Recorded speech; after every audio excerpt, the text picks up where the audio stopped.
Second week in a row, I am switching roles with Rosemary. You'll notice this morning, I'm sure all of you are paying attention, that Rosemary read from Mark's Gospel. And I am reading this morning from the book of Job. And this is the entirety of chapter 3. Book of Job, chapter 3. After this, Job opened his mouth and cursed the day of his birth. Job said, "Let the day perish in which I was born, and the night that said a man-child is conceived. Let that day be darkness. May God above not seek it, or light shine on it. Let gloom and deep darkness claim it. Let clouds settle upon it. Let the blackness of the day terrify it. That night, let thick darkness seize it. Let it not rejoice among the days of the year. Let it not come into the number of the months. Yes, let that night be barren. Let no joyful cry be heard. Let those curse it who curse the sea, those who are skilled to rouse up Leviathan. Let the stars of its dawn be dark. Let it hope for light, but have none. May it not see the eyelids of the morning, because it did not shut the doors of my mother's womb, and hide trouble from my eyes. Why did I not die at birth, come forth from the womb and expire? Why were there knees to receive me, or breasts to give me suck? Now I would be lying down and quiet, I would be asleep. Then I would be at rest with kings and counselors of the earth, who rebuild ruins for themselves, or with princes who have gold, who fill their houses with silver. Or why was I not buried like a stillborn child, like an infant that never sees the light? There the wicked cease from troubling, and there the weary are at rest. There the prisoners are at ease together. They do not hear the voice of the taskmaster. The small and the great are there, and the slaves are free from their masters.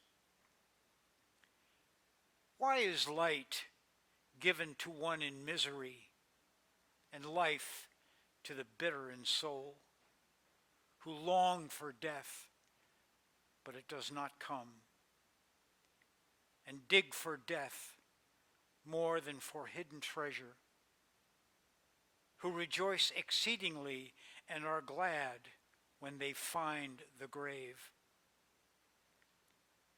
Why is light given to one who cannot see the way, whom God has fenced in?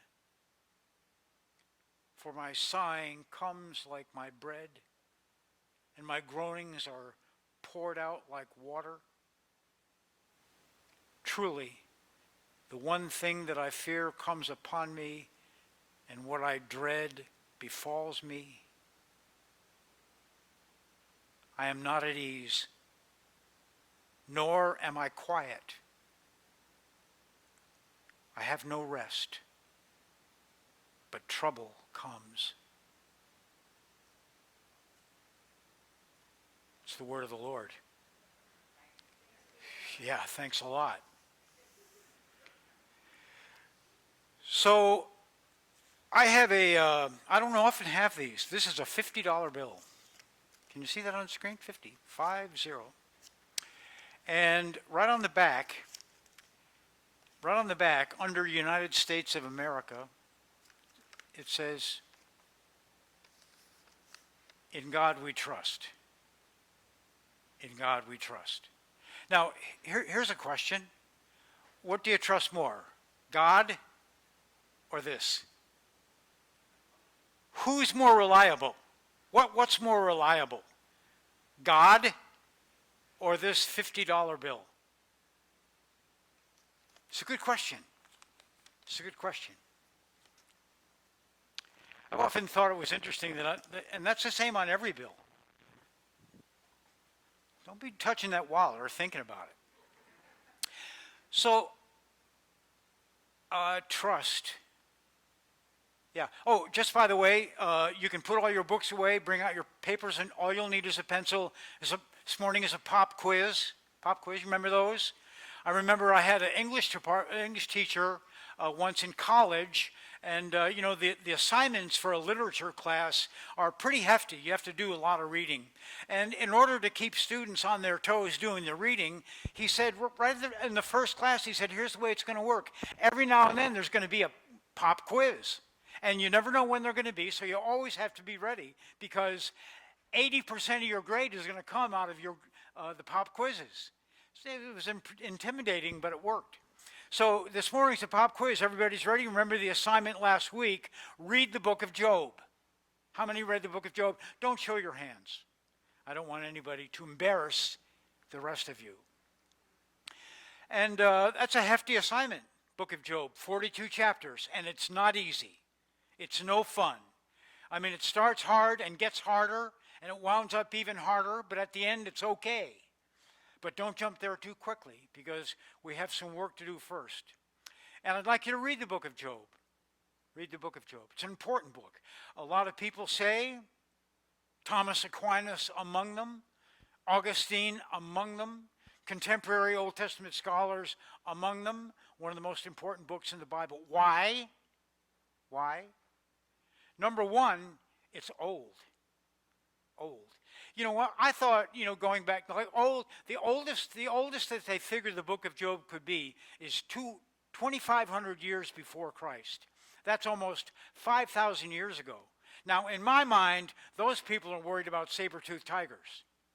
It's not that far back, but that's where I go. Those primitive people, they must have had primitive intellects, right? Wrong. Wrong. The book of Job is an incredibly sophisticated theological document, and it asks some of the most important questions that a human being can ask, like, why? Why? And you remember last week when I talked about the question why, it doesn't come up any more often than it does in the life of an addict. Why me?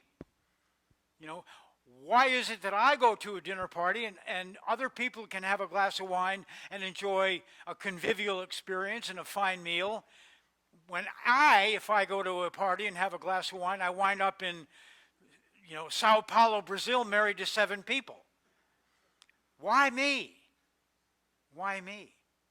And it's a great question. And I'm sure that all of you at some point of suffering in your lives have asked, why me? And it asks that question. And the unfortunate thing about Job is that it gives no answer. It just says, that's a really good question. And so here we have Job, who has got everything. Now, here's the first question on the quiz. How much did Job have? How many sheep did he have? How many camels? How many oxen? So a lot. The answer is a lot. A lot. And he lost everything. He lost it all. He lost the flocks. He lost his possessions. Lost everything. And that was pretty bad. At the end of chapter 1, it was pretty bad. And then the whole reason for it is that there's this gambling going on between God and Hasatan, the Satan, the adversary. And, it seems like Job's a pawn in the game. I mean, here's poor Job, and he's blameless, upright, done everything, connected all the dots, and now this. And so he winds up in chapter 1, he says, well, the Lord giveth and the Lord taketh away.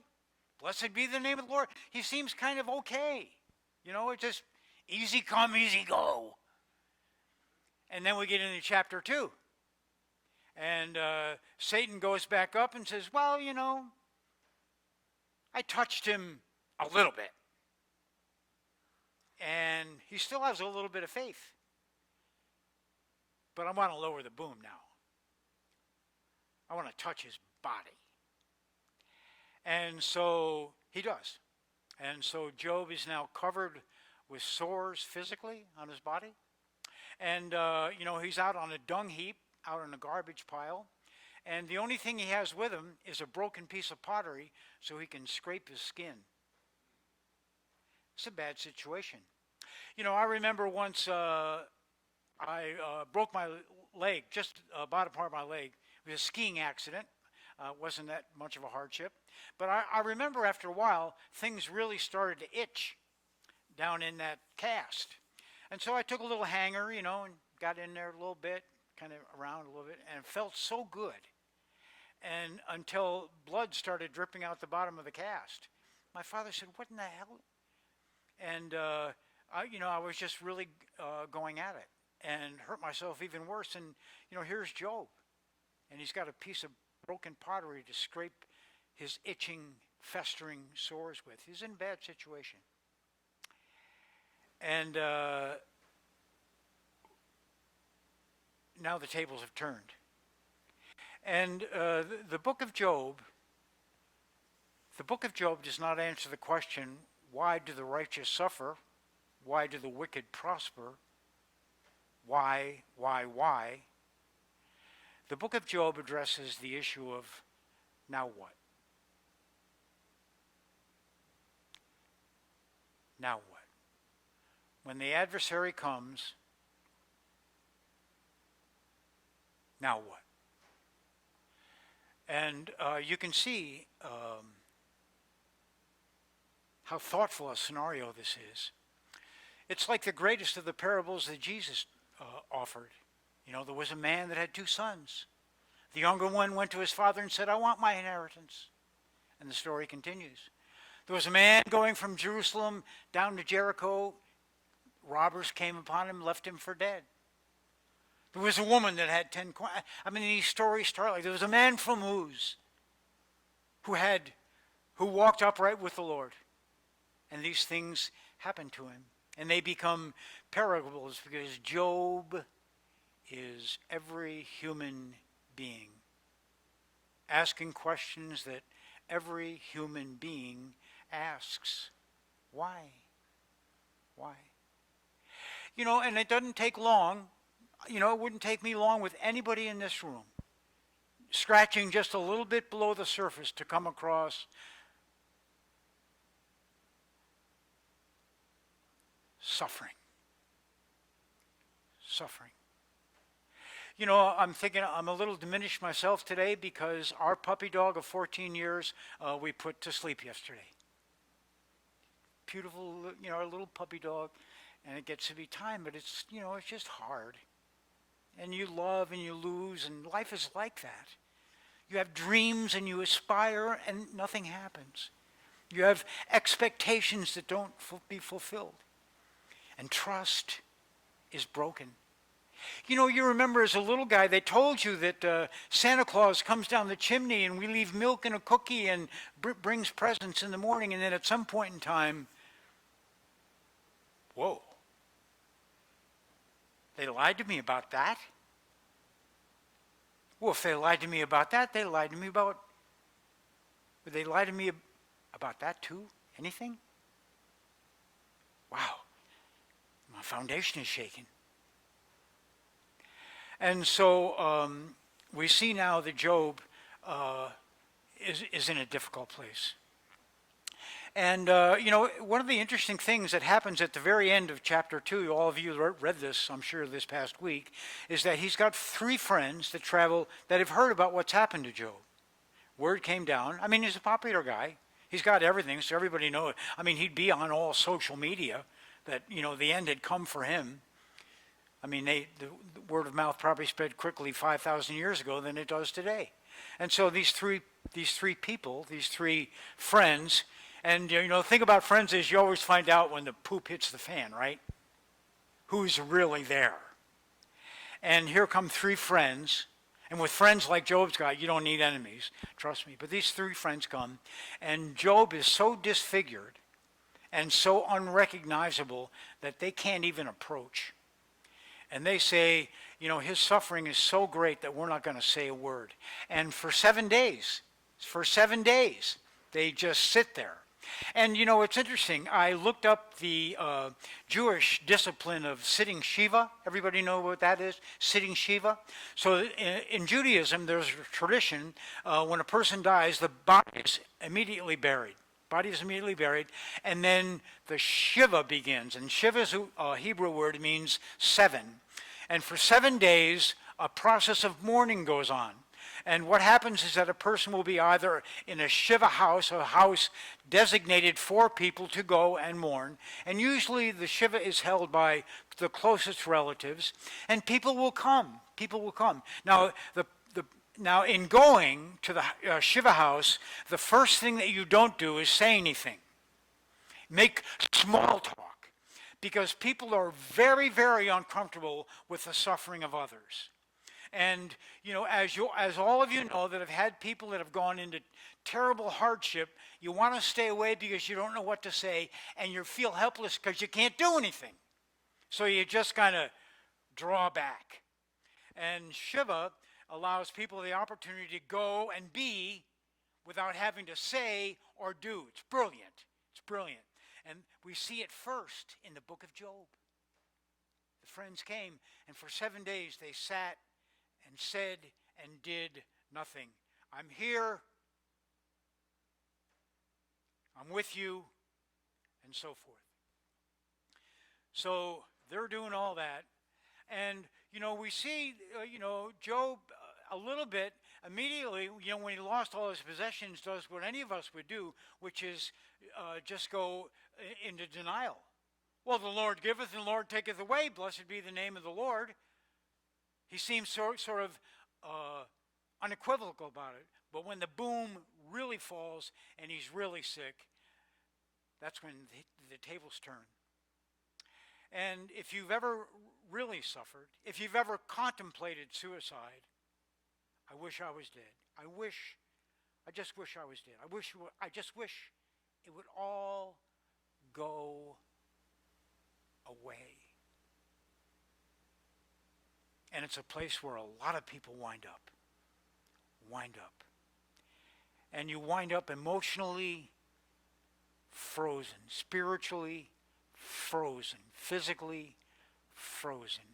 You just wish it was over.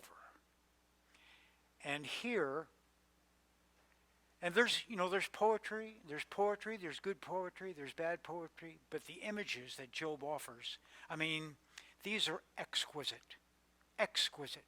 And for anyone who has ever suffered, you find a companion in Job. Let the day perish in which I was born. The night that said a man-child is conceived. Let that day be darkness. What do we see God saying in the very first chapters of Genesis? Let there be light. Let there be light. Let there be life. Job says, let there be dark. Let there be dark. And the images just continue. Let darkness seize it. Let the day be terrified. He anthropomorphizes the day. The day is terrified of the darkness, just afraid to be itself. May it not see the eyelids of the morning. May the stars of the morning not shine. If you've ever been awake for the transition from the dark of night to the daytime, it's such a blessing. Such a blessing when the eyelids of the day begin to emerge, and almost the hope and joy that's in that, the sunrise. And Job's saying, no, don't want to see another one. Why did I not die at birth? Come forth from the womb and expire.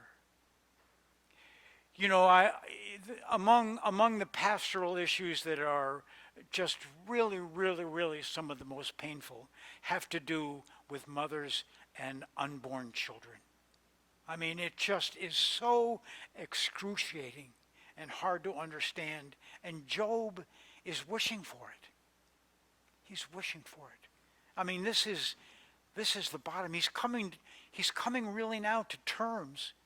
And he's embracing and giving voice to something that we all feel. And then, he's going to then begin, his mind will begin to go in a different direction, which is like, it will be so great if I'm dead. It'll be so great. I mean, I'll be on the other side with, I'll be equal to kings and counselors. I'll be equal to people whose homes are filled with silver. And yet right there with the prisoners, it'll all be equal and we'll all be together. And this whole thing will be at an end.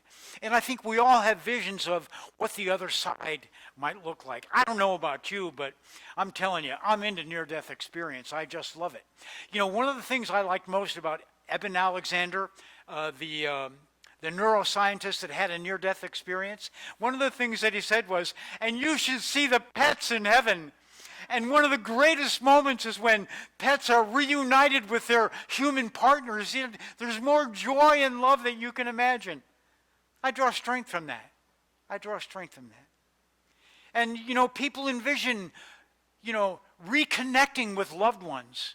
I mean, you can imagine an existence that's so heavenly. Unfortunately, Thomas Merton said one of the things about heaven that make it heavenly is that not much of you will be there. In other words, we don't get to heaven with our egos.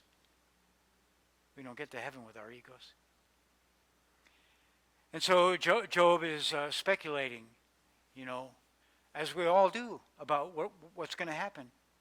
But whatever it is, bring it on. That's where I want to be. That's the rest that I want to experience. And so he's giving voice now to profound human psychology and emotion. 5,000 years ago.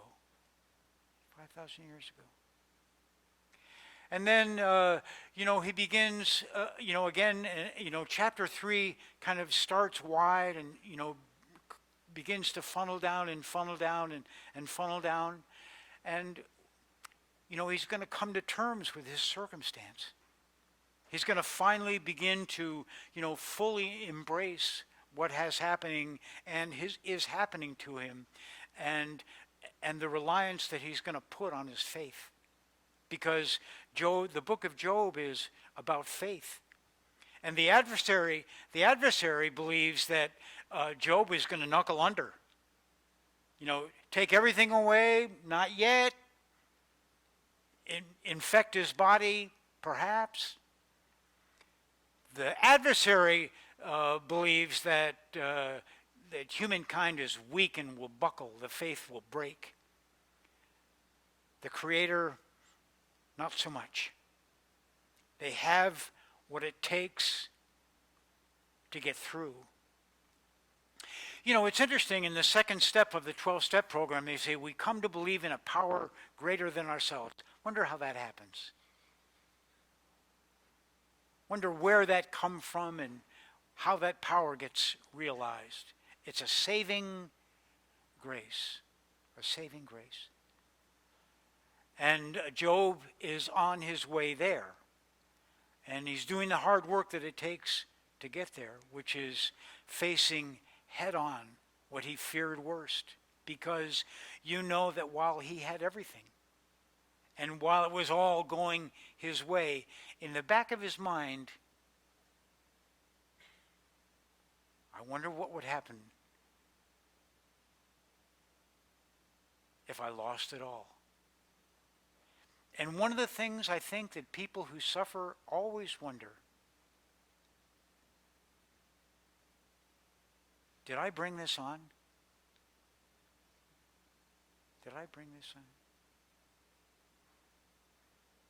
And so we go on this voyage, this journey, this pilgrimage with Job.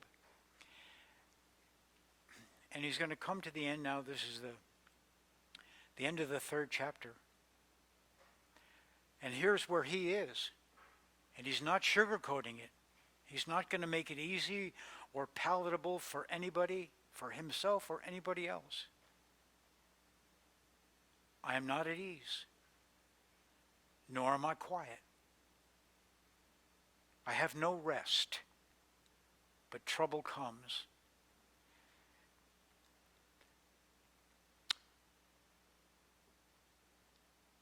I'm not sure. But I think what this may be speaking to is honesty in the face of adversity. Job is willing to admit to and ask some of the most important questions that a human being can ask. You know, Paul says in, a favorite passage of mine, in life, three things, and the word is often translated remain. But I believe that it means there are three things deeply ingrained in a human being, put there by God. One is faith. It's in there. It's in there. The other is hope. In there. And the third is love.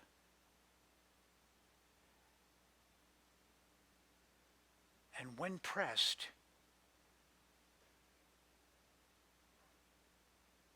how are yours?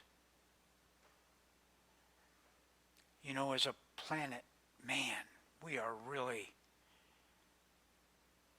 if you're not suffering, I don't know if you've seen those flags on the Washington Memorial of the number of people that have died from COVID. 700,000. I mean, they just go on and on and on. It's people, families, friends, churches, communities. How's your faith? How's your hope? How's your love?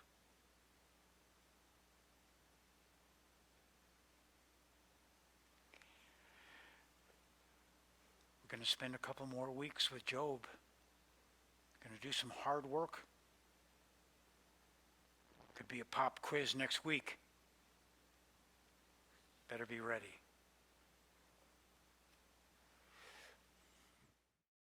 Contributions to St. Luke's Episcopal Church help to make the digital ministry and other outreach within the community possible. If it is in your heart to make a donation, St. Luke's secure PayPal link, as well as the church's mailing information, may be found in the description of this video. Thank you.